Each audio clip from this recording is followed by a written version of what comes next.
Alexander the Great, the young king who conquered the world. Hello everyone, welcome to my channel.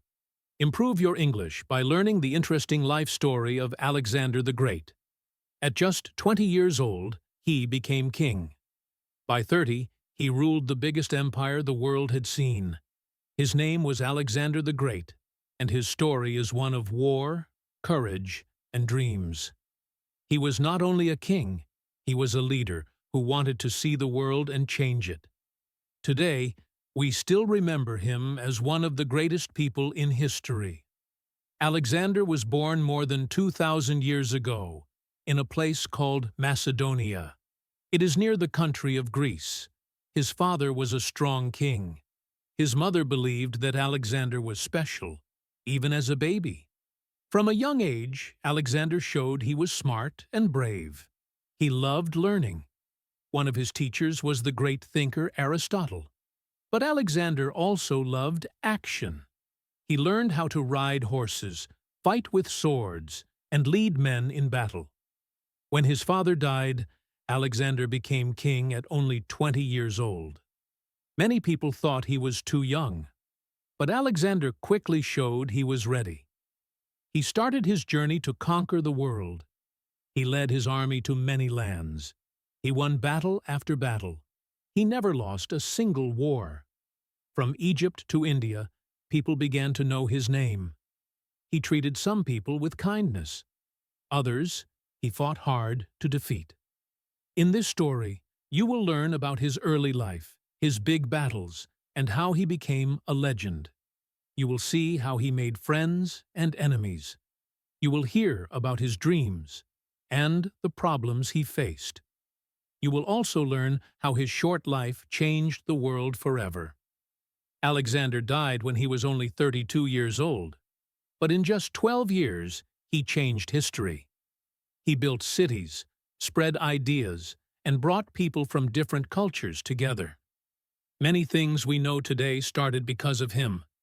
This is not just a story about war.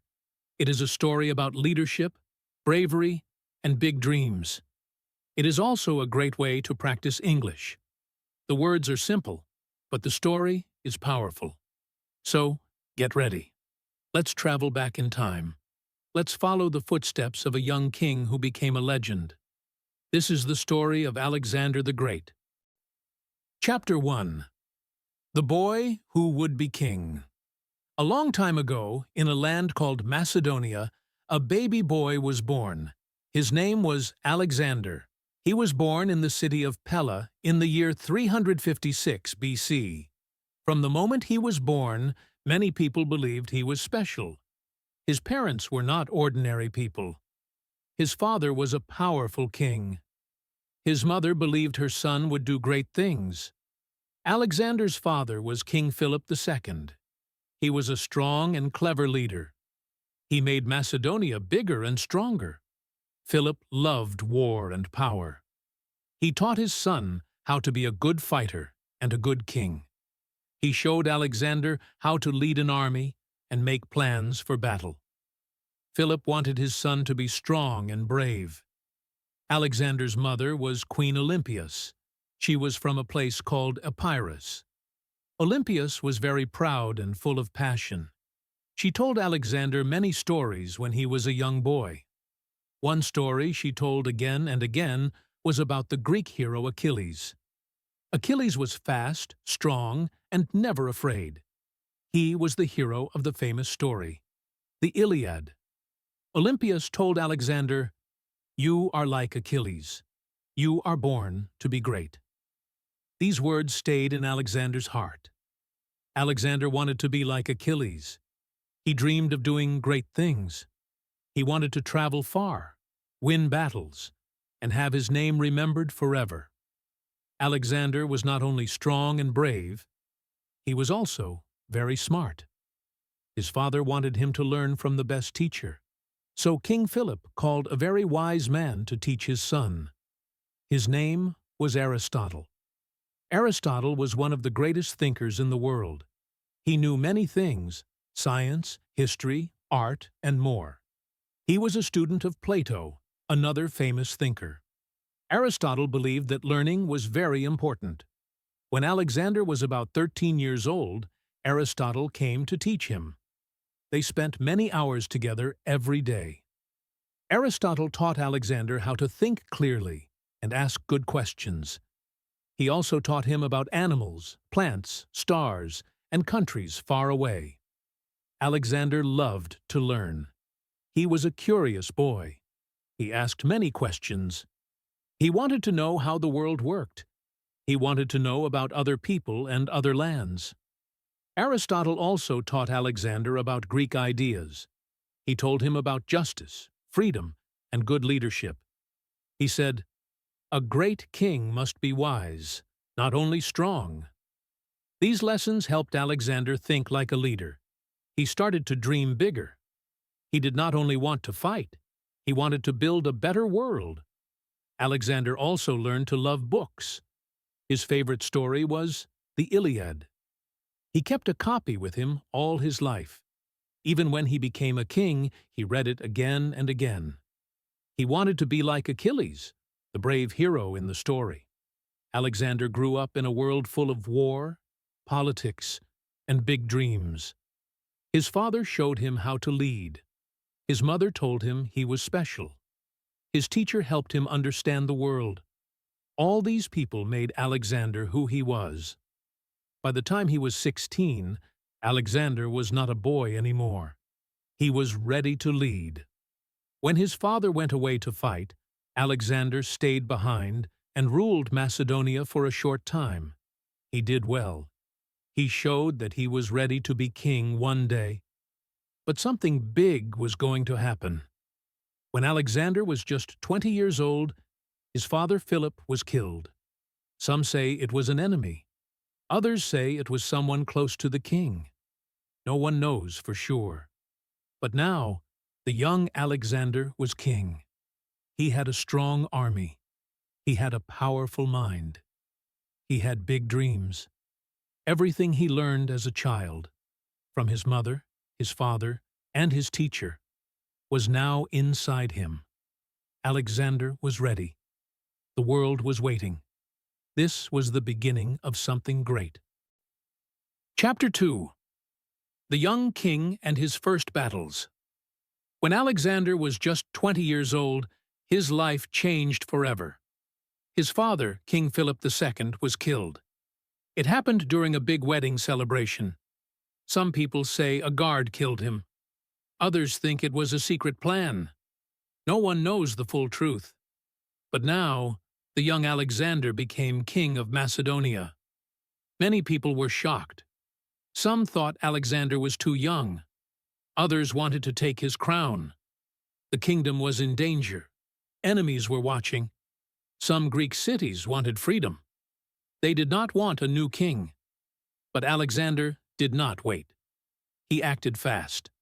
First, he punished the people who helped kill his father. Then, he called the army. He spoke to the soldiers with strong words. "I am your king now. I will lead you to glory." The army loved him. They remembered how brave he was. He had already fought in battles with his father. They believed in him. But Alexander knew he had to do more. Some cities in Greece wanted to break away. They thought Macedonia was weak now. So Alexander marched south into Greece. One important city was Thebes. The people of Thebes said, "We do not want Alexander. We want to be free." Alexander gave them a chance. "Join me," he said, "and we will be strong together." But Thebes said no, so Alexander attacked.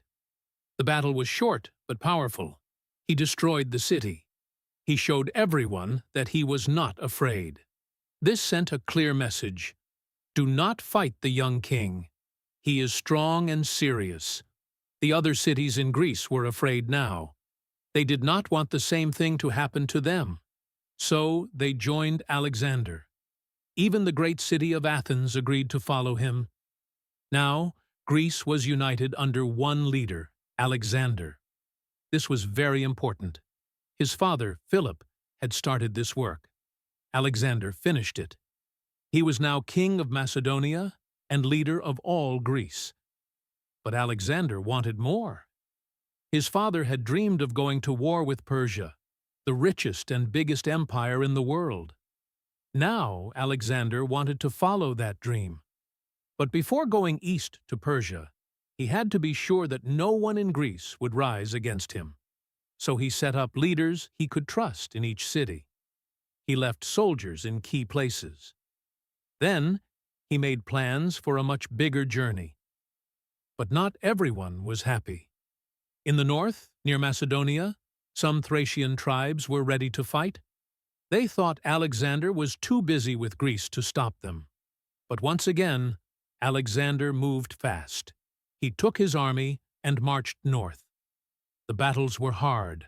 The land was full of mountains and rivers. But Alexander was brave. He fought with his men, not behind them. He crossed rivers, climbed hills, and attacked with surprise. In one battle, the enemy was on top of a steep hill. They thought Alexander could not reach them, but he found a way. His soldiers climbed the hill at night. In the morning, they attacked. The enemy was shocked. They lost quickly. After this, the tribes in the north gave up. They said, "Alexander is a true king. We will not fight him again."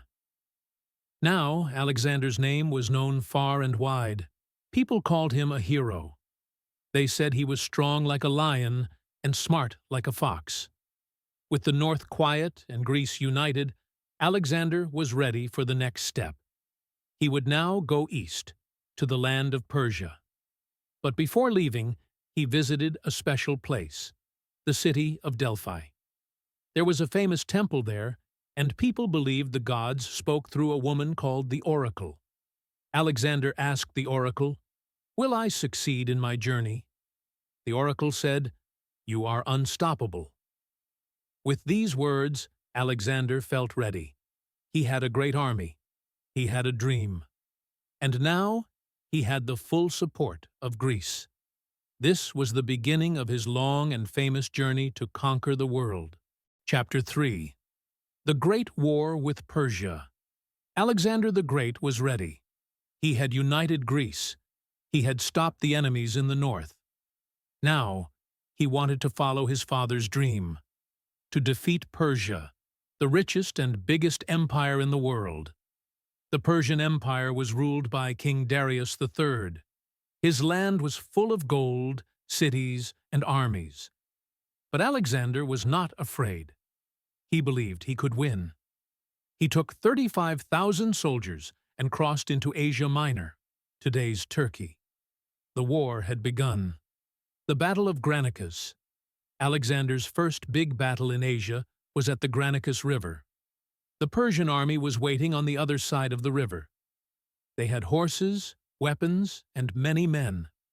It was spring, and the water in the river was fast and cold. Some of Alexander's men said, "Wait until morning. The river is too strong." But Alexander said, "No, we fight now. Surprise is our strength." He put on his shining armor and rode to the front of the army.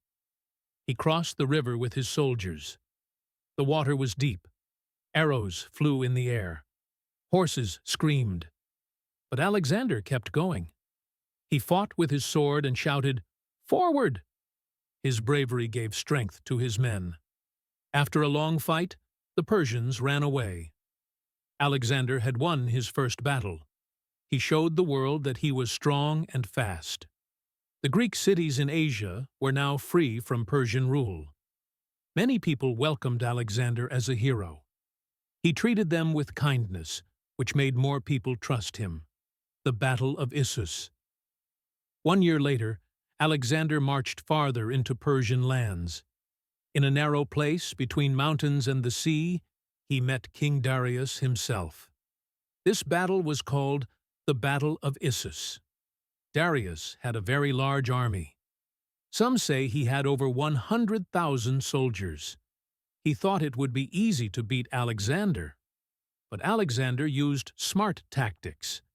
He knew the land was too small for the big Persian army to move well, so he attacked fast and strong. Alexander led the charge with his best fighters. The two armies crashed into each other like waves. Spears broke, swords flashed, men shouted and fell.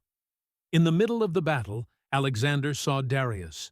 The Persian king was in a tall chariot. Alexander went straight toward him. Darius saw him coming. He became afraid. He turned his chariot and ran away. His army saw this and lost hope. Many followed their king and ran. The battle was over. Alexander had won again. He found Darius's family, his mother, wife, and children. But Alexander did not hurt them. He treated them with great respect. Even the Persian people were surprised. They said, "Alexander is not only a warrior, he is also noble," taking Egypt and becoming pharaoh. After the battle, Alexander did not chase Darius right away. Instead, he marched south and went to Egypt. The people of Egypt were tired of Persian rule. They welcomed Alexander with open arms. In Egypt, Alexander did something special. He went to a holy place in the desert called the Siwa Oasis. There, the priest said, "You are the son of the god Zeus." People began to believe Alexander was more than just a man. They called him Pharaoh, the king of Egypt. In Egypt, Alexander also built a new city. He called it Alexandria. It would become one of the most important cities in history. The Battle of Gaugamela now, Alexander was ready for the final battle with Darius. Darius had built a new army, even bigger than before. He had horses, chariots with blades, elephants, and many soldiers. They met near a place called Gaugamela, in modern-day Iraq. This was the biggest battle of Alexander's life. The land was flat, and the Persian army was waiting. Darius thought he would win this time for sure. He had over 200,000 men. But Alexander made a smart plan. He moved his army to one side to make the Persians follow. Then he opened a hole in their line. Like a lightning bolt, Alexander and his cavalry, horse fighters, charged through the gap. They went straight for Darius. Darius saw them coming again. Just like at Issus, he became scared. He turned and ran away. The Persian army broke apart. Alexander had won the battle. He was now the ruler of the Persian Empire. The fall of Persia. After Gaugamela, Alexander entered the great Persian cities, Babylon, Susa, and Persepolis. These cities were full of treasure. Gold, silver, and fine cloth covered the halls. In Persepolis, Alexander held a great feast. But some of his men drank too much wine. In their drunken joy, they set fire to the palace. The flames rose high. The beautiful palace of the Persian kings burned down. Some say Alexander felt sorry later. He knew it was a great part of history. Still, the Persian Empire was finished. Alexander was now the king of a huge land, from Greece to Egypt and from Turkey to India. But one thing was not over. King Darius had escaped again. Alexander followed him, but he was too late. Darius was killed by one of his own men. Alexander found his body and gave him a royal burial. He said, "He was a king. He should be buried like a king." Now, there was no one left to stop him. Alexander the Great was truly the king of Asia. Alexander had done what no one else could. He defeated the greatest empire in the world. And he did it in just a few years. He was still young, only in his 20s, but his name was known everywhere. People said, "There is no one like Alexander." But his journey was not over yet. He wanted to go even farther, to new lands, to new dreams. The world had never seen a man like him. Chapter 4. Alexander's Journey to the East. After Alexander the Great won the Persian Empire, he did not stop. Many kings would be happy with such a large land, but Alexander wanted more. He wanted to reach the end of the world. He looked to the east, toward a land called India. Few Greeks had ever seen this place. The stories said it was full of strange animals, great rivers, and brave warriors. Alexander was curious. He told his men, "We go forward. There is more to explore."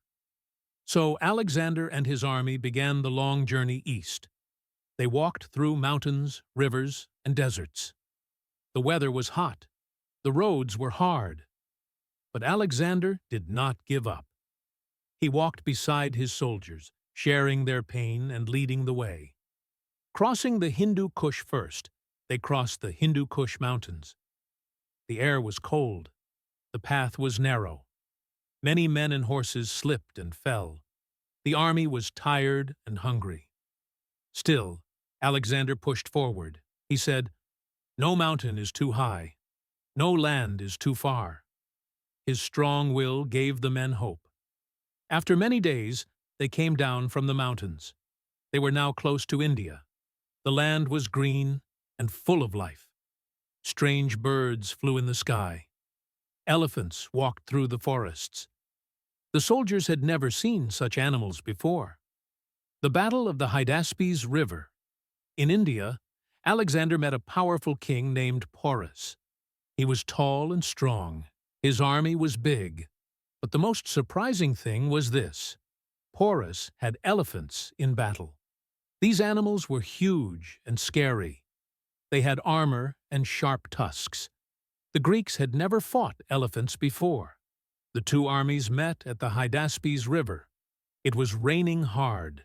The river was wide and deep. Porus thought Alexander could not cross it, but Alexander had a plan. One night, he took part of his army and marched quietly up the river. He found a place to cross. The water was cold and high, but they made it. In the morning, Alexander attacked from the side. Porus was surprised. He sent his elephants forward. The battle was loud and wild. Horses ran in fear. Men shouted. The elephants crushed everything in their way. But Alexander's men stayed strong. They used spears and arrows to fight the elephants. Slowly, they broke the enemy line. Porus was brave. He fought until the end, but he was hurt and could not fight more. Alexander sent a man to ask, "How should we treat you?" Porus answered, "Like a king." Alexander smiled and said, "You shall have your wish." He was so impressed by Porus that he let him stay as king. But now Porus ruled under Alexander's power. The army grows tired. After the battle, Alexander wanted to go even farther east. But his soldiers were tired. They had marched for years. They missed their homes. They were afraid of the unknown lands ahead. At the Bays River, the men said, "No more." Alexander was shocked. He had never heard his army say no before. He tried to speak to them. "Think of all we have done. We have won every battle. We are close to the end of the world." But the men did not move. One soldier said, "We followed you far, but we want to go home." Alexander was sad. He went into his tent and stayed alone. For days, he said nothing. Finally, he came out and spoke. "We will go back, but we will go as winners." The journey home. Alexander turned his army around, but he did not take the same road back. He wanted to explore more lands. He led his men south, down the rivers of India. He built boats. Some men sailed. Others walked on land. They passed many villages and saw many new people. Some gave gifts. Some fought back. One day, Alexander was hit by an arrow during a battle. The wound was deep. For a while, people thought he would die. But he lived. When the soldiers saw him stand again, they cheered. At last, the army reached the edge of the sea. Some ships sailed back to Persia. But Alexander took a hard road through the desert. The Gedrosian desert was hot and dry. There was little food or water. Many men died. Even Alexander suffered. He walked with his men and refused special treatment. When they reached safety, The army was small, but proud. They had crossed half the world. A hero's return. Alexander returned to Babylon, the great city in Persia. He was now king of a huge empire. His rule stretched from Greece to Egypt, and from Persia to India. He had seen many lands and met many people. He wanted to bring all cultures together. He wore Greek and Persian clothes. He married a woman from the East. He wanted his people to live as one. But not everyone agreed. Some Greeks thought he was changing too much. Some Persians still saw him as a stranger. Still, Alexander believed in his dream. A world united under one king. Alexander's journey to the east was long and hard. He crossed deserts, rivers, and mountains. He fought brave kings like Porus. He saw things no Greek had seen. He showed courage, wisdom, and leadership. But even the strongest men must rest. The journey home had changed Alexander. He was no longer just a soldier. He was now a legend. Chapter 5. The Death of Alexander the Great. Alexander the Great was only 32 years old, but he had done more than most people do in a lifetime. He had traveled thousands of miles, fought many battles, and built the biggest empire the world had ever seen. He ruled over Greece, Egypt, Persia, and parts of India. People called him a hero, a god, and a king. But even the greatest man in the world must face death. And the death of Alexander was full of mystery. A return to Babylon. In the year 323 BC, Alexander returned to the great city of Babylon. He was tired, but he had big plans. He wanted to explore Arabia, build new cities, and bring all his lands together. Babylon was full of life. People came from every part of the empire. There were soldiers, priests, builders, and traders.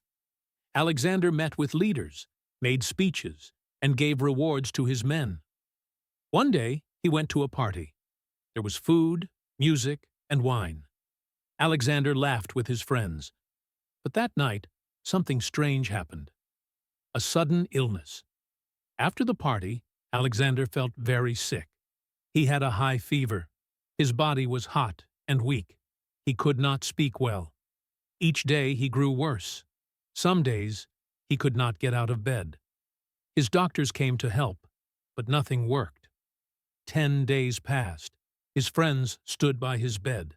His soldiers waited outside the palace. They wanted to see him one last time.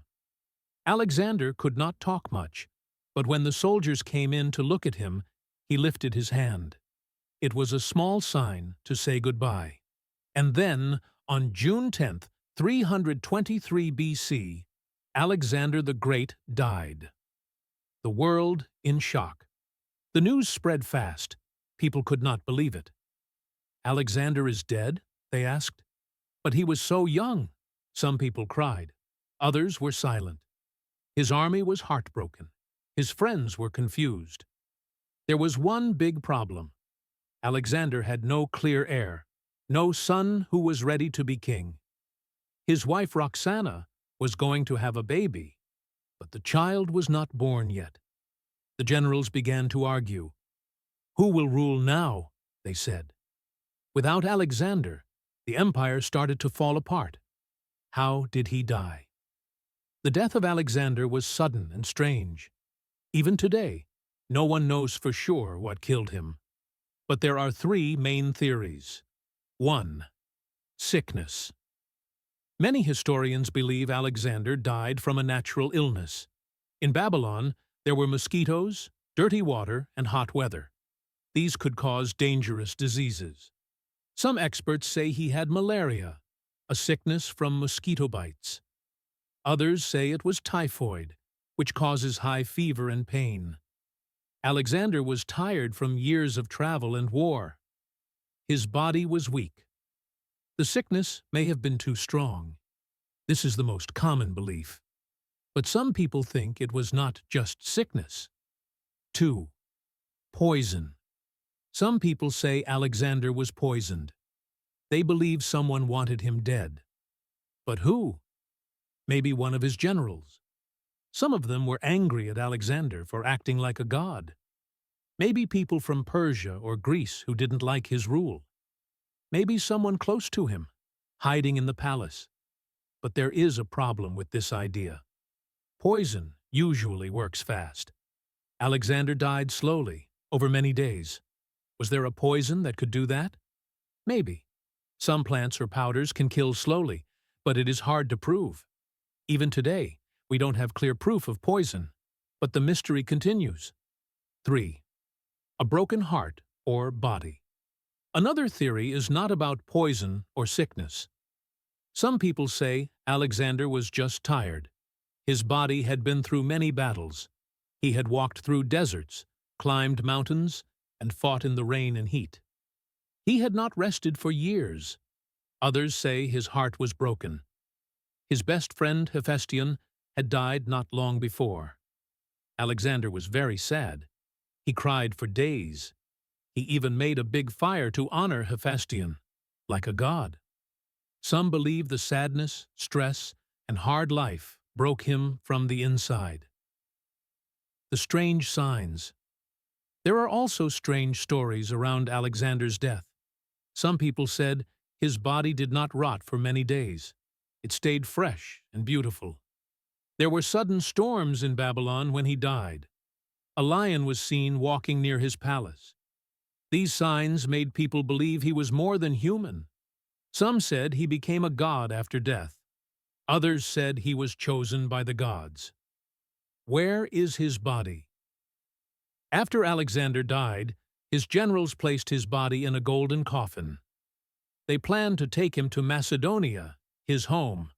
But one general, Ptolemy, stole the body and took it to Egypt. He buried Alexander in a special tomb in the city of Alexandria. People came from far away to see the tomb. Roman kings, like Julius Caesar, visited it. But over time, the tomb was lost. Today, no one knows exactly where Alexander is buried.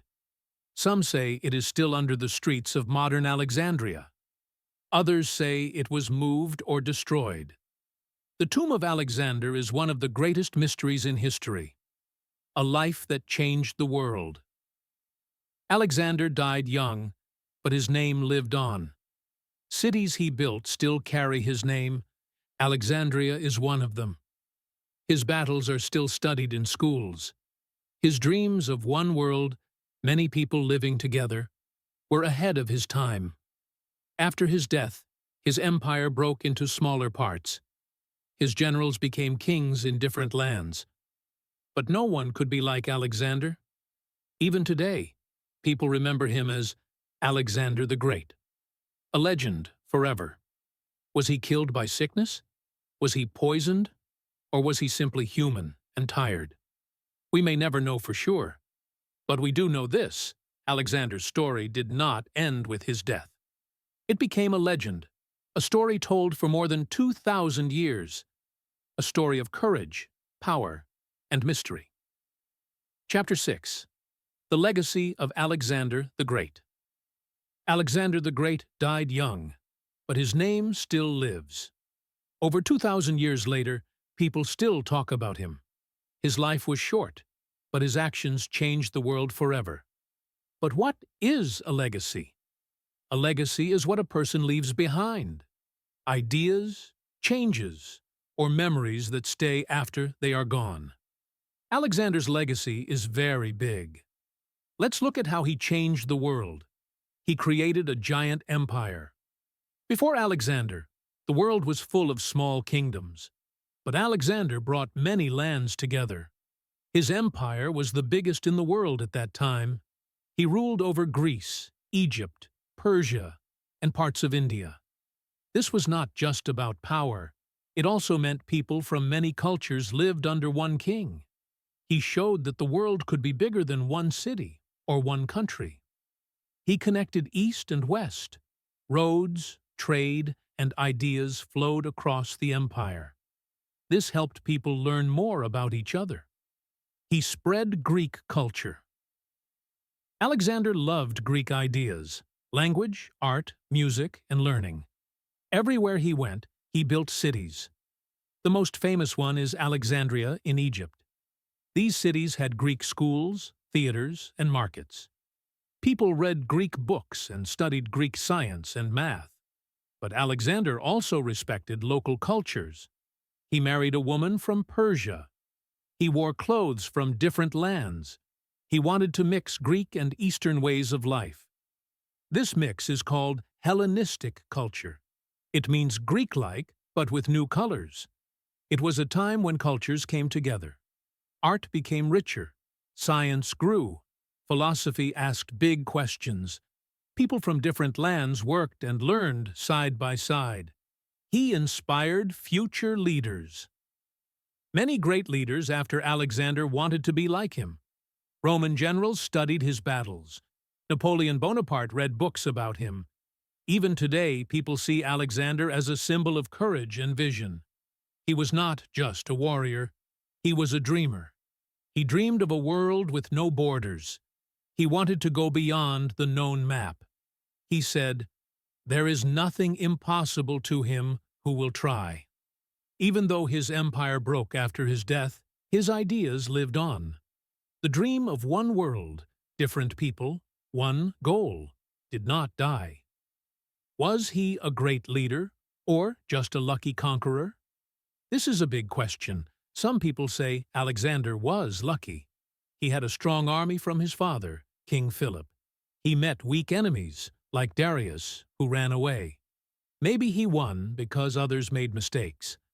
Others say he was truly great. He made bold plans. He led from the front. His soldiers followed him because they believed in him.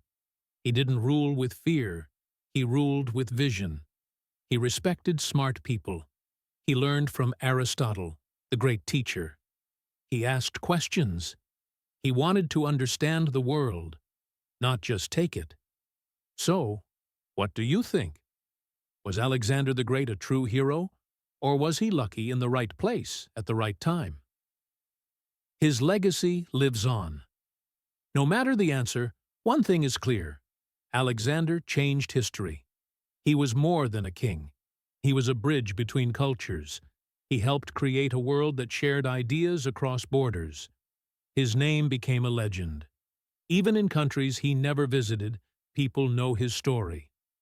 His life shows what one person can do with bravery, curiosity, and a big dream. Final words. Alexander the Great lived fast, dreamed big, and died young. But his story did not end with his death. It grew stronger with time. His battles, cities, and ideas shaped the future. He showed the world that one man could change everything. And that is the power of a true legacy. He came as a man, but he left as a legend.